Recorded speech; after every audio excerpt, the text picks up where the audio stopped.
Ji-Woon Hak thrived under the attention of others, energized by every eye that watched him and every tongue that spoke his name. Amidst the prestige, he had only one desire: more.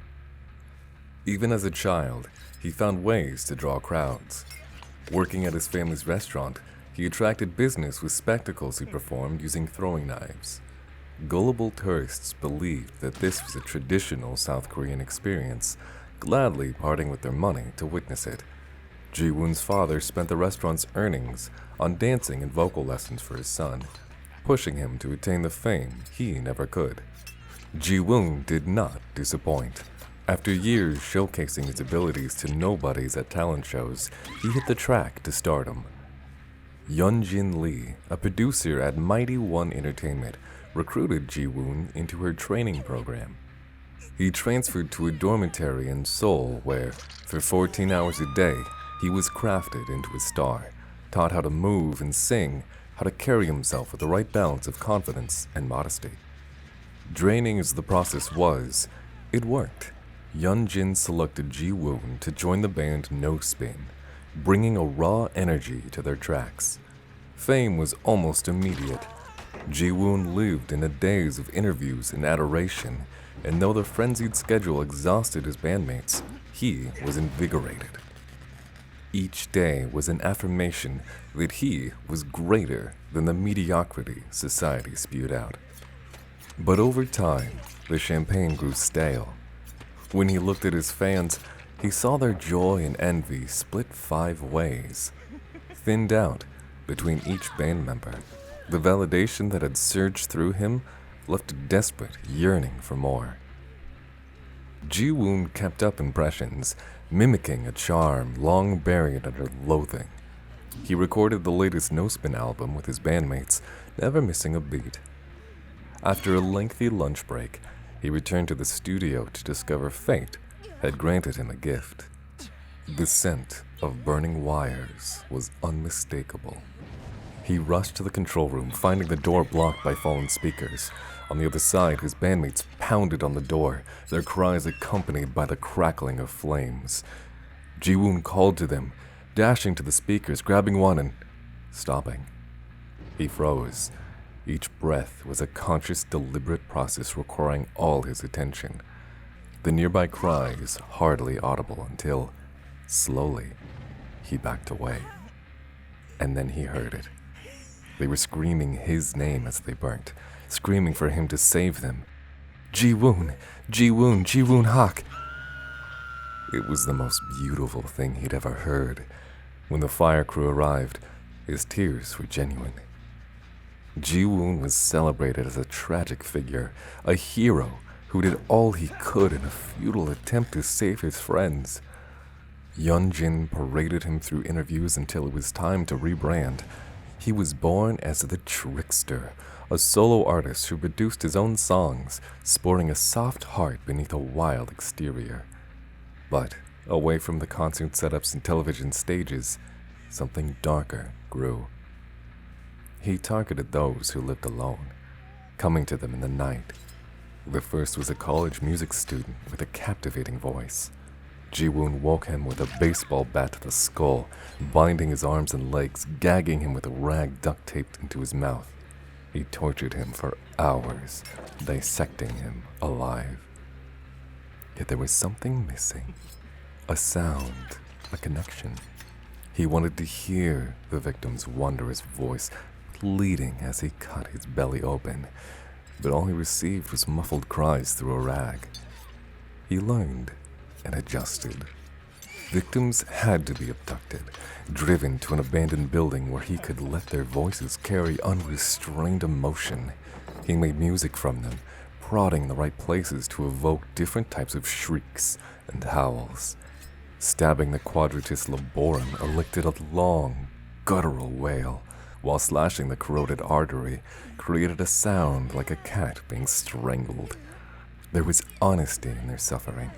Ji-Woon recorded each session, synthesizing and working them into his songs, hiding them behind layers of melodies. He was elated with his work.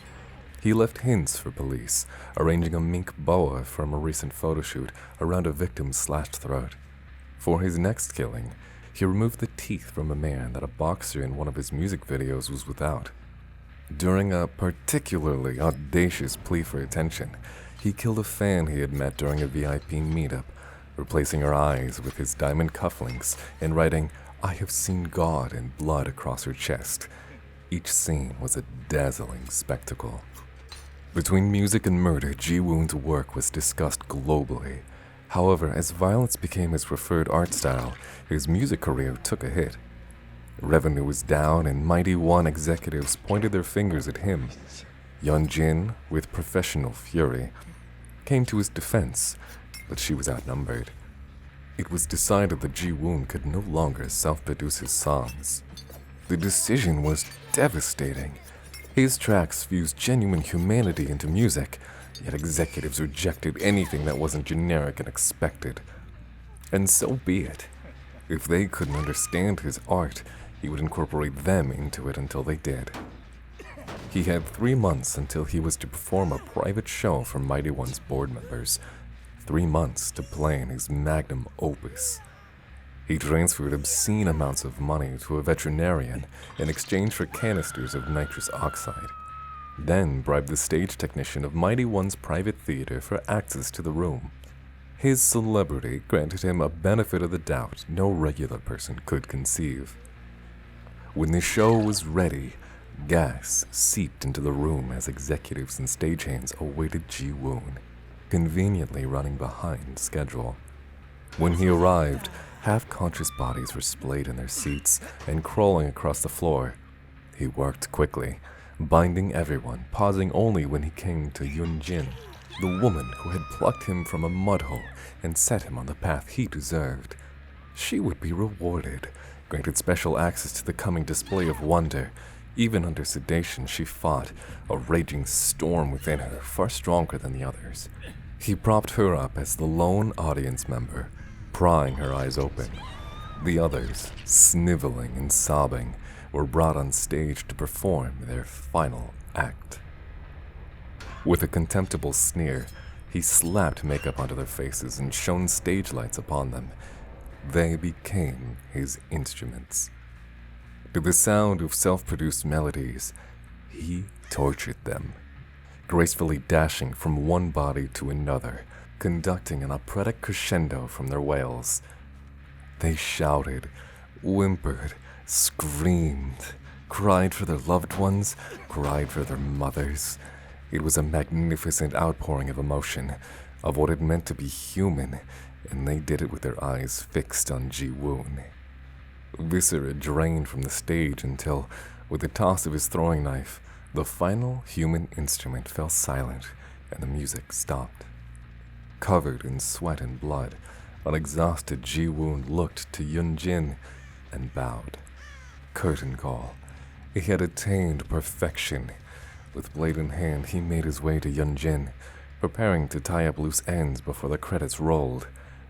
But as he reached her, the fog, from where he did not know, but it bellowed around, damp, cool, comfortable.